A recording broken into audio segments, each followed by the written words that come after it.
This is Dr. Gigi Sabbat, and you're listening into the Walk With Me podcast. My guest today is David. Welcome to the podcast. How are you doing? Fantastic. It's such an honor to have you here today. Thank you. Welcome. Can you start off by telling us a little bit more about you and where are you from, David? I'm kind of like a gypsy. So I moved probably like 20, I think around 27 times by the time I was 17. But mainly like coastal areas like Southern California. I live here in Hawaii, and yeah, I lived in six different states.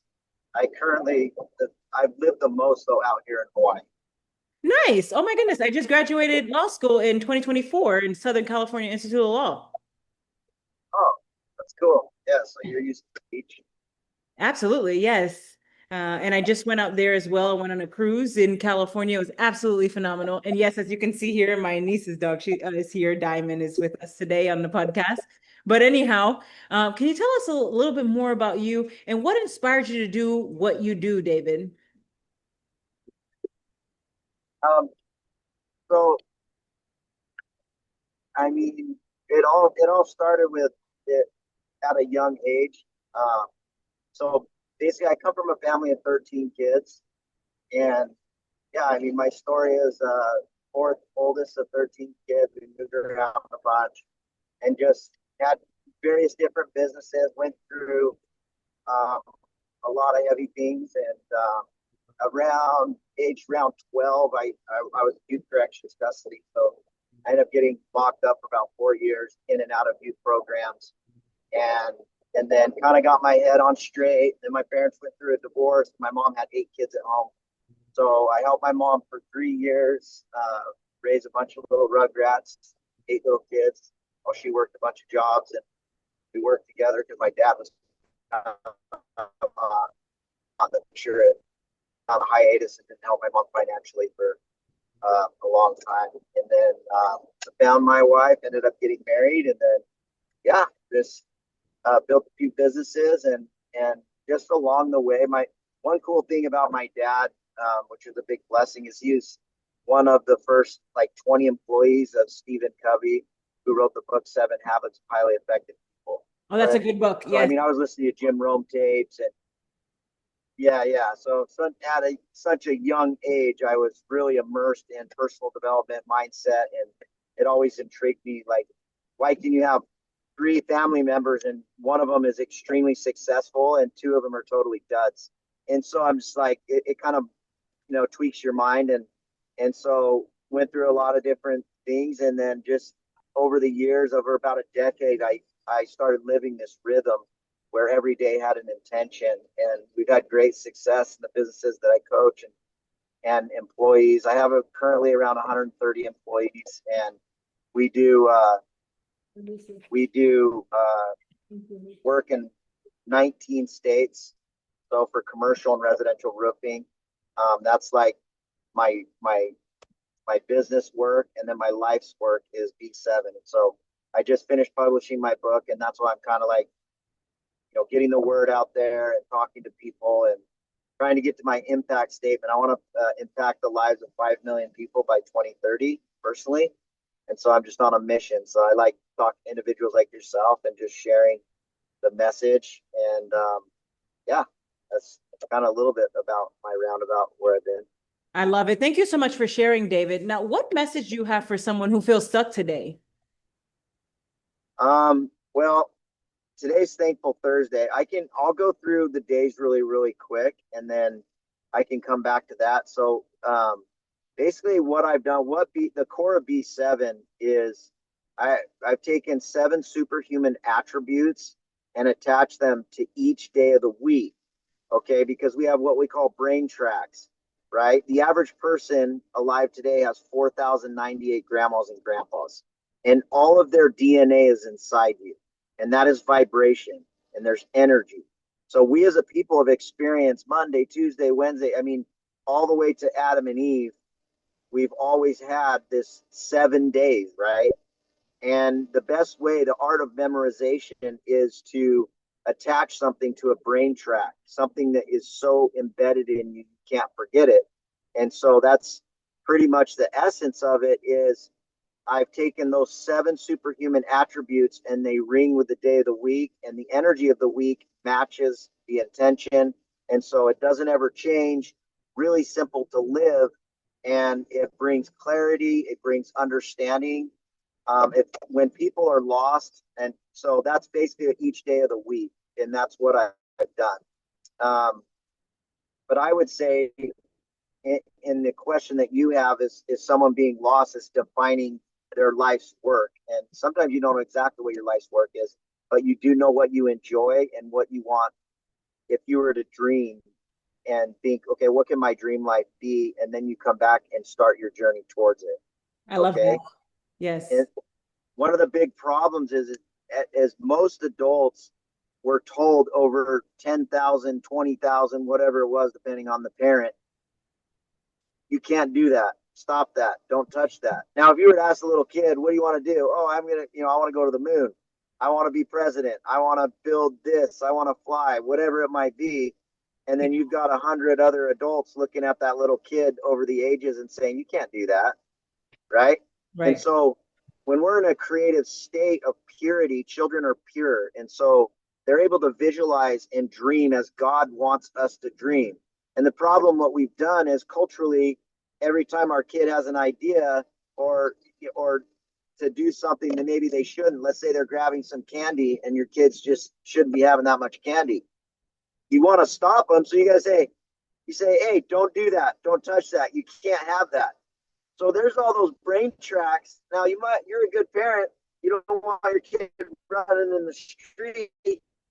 Did you sit down on your knees and look at them, their eyes level, and say, hey, this is why we don't make decisions to run in the road. But we never use the word, you can't do that. Okay, because that's a brain track and they can't recognize between truth and reality and fiction. Can't determine what is reality and not reality. So what happens is we come into adulthood, we're like, I'm lost. And it's just like we have to unwind our thoughts because we have 60,000 thoughts a day and 80% of them are negative. Okay. And 90% are the same that you've had the day before, the day before, the day before, the day before. So you're on this hamster wheel, right? And so it's really unwinding that, getting the whiteboard and saying, okay, why am I on the planet Earth? What do I want? How would I go about getting something like that? And the why is that's who you'll become. And it's just starting that journey one little bite size at a time. And that's what Motivation Monday is.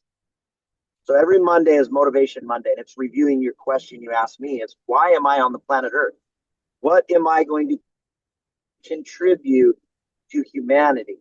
And so the quote on the back of my book, the quote that I have that I live by is, the only reality is the one that I create. And the greatest reality I can create is one that impacts humanity. And so there it is in essence. And so that's Monday. And that's what answers your question. And I mean, I go more in depth in my book about how someone discovered what they want out of their life, but there is a process and a recipe, and it's actually quite simple. You just have to get after it, make that first step.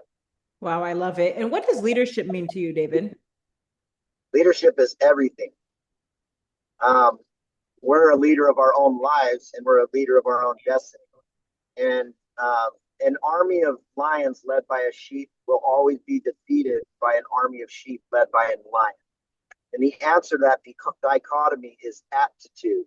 And attitude and gratitude is the same thing as an evenly yoked uh, oxen pulling a wagon or a farm equipment. If one of the, that's what it means in the Bible to be evenly yoked, right? So if Right. two animals are pulling and farming, if one's bigger and stronger than the other, you can't plow the fields. So our ancestors knew you had to be evenly yoked. Gratitude and attitude are evenly yoked. And that is the spirit of leadership. A true leader can walk into a room of depressed people and with his words, his emotions, and inspiration can inspire them to run onto a battlefield, give their lives for a cause. And so that's what we have in our lives. We're able to dream big enough, have the right attitude, and understand that we are so blessed at every moment and that every breath is a gift, then we can push through the doubt, the fear, the betrayal, the sickness, whatever it might be. There's nothing ever happens to you. It only happens for you. So when you have that shift, that's when you step into a leadership role and you start to lead yourself, more importantly. And second, you can now lead others. I love it. Very powerful. And what is your best advice to the audience for walking with purpose and living a life of happiness? Well, joy is a choice. I can say that, but you know, it's a big thing in my book. That's like what my book's all about is a superhuman rhythm. You have to get in a rhythm, right? You can't be like a pinball in a pinball machine and just bouncing all over this chaos. You can't find joy like that. You have to Exactly. calm your nerve, understand your cortisol, understand healthy dopamine versus bad dopamine.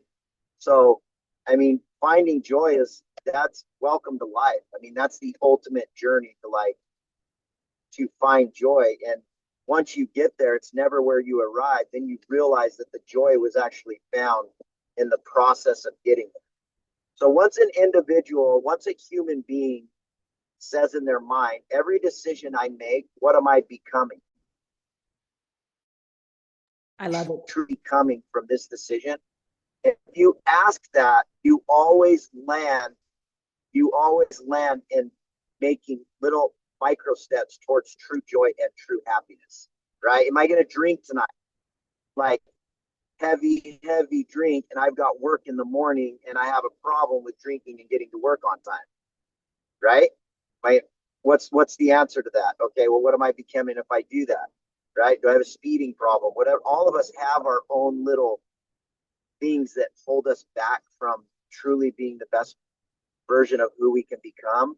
And when we start asking ourselves every decision we make, whether money or anything, what am I becoming when I make this decision? And you really ask yourself honestly, then you'll start making those decisions that bring greater joy in your life. That's very true and very powerful. Thank you so much, David. Now, do you have any last words for the audience? Um, yeah, remember, this is one important thing. No one on their deathbed ever wishes that they had more cars or money or things. Okay, Mm, there's just one common thread, and it is did I have enough memories and moments, right? that's right. And did I do enough with the ones that I love, right? Did I forgive enough? Am I still upset at a family member? It's crazy. People on their deathbed all of a sudden completely forget all the family members that offended them, right? That's very true. Yes. Thank you, David. So that's what I'd be. Hey, thank you so much. Yes, and thank you, David. God bless.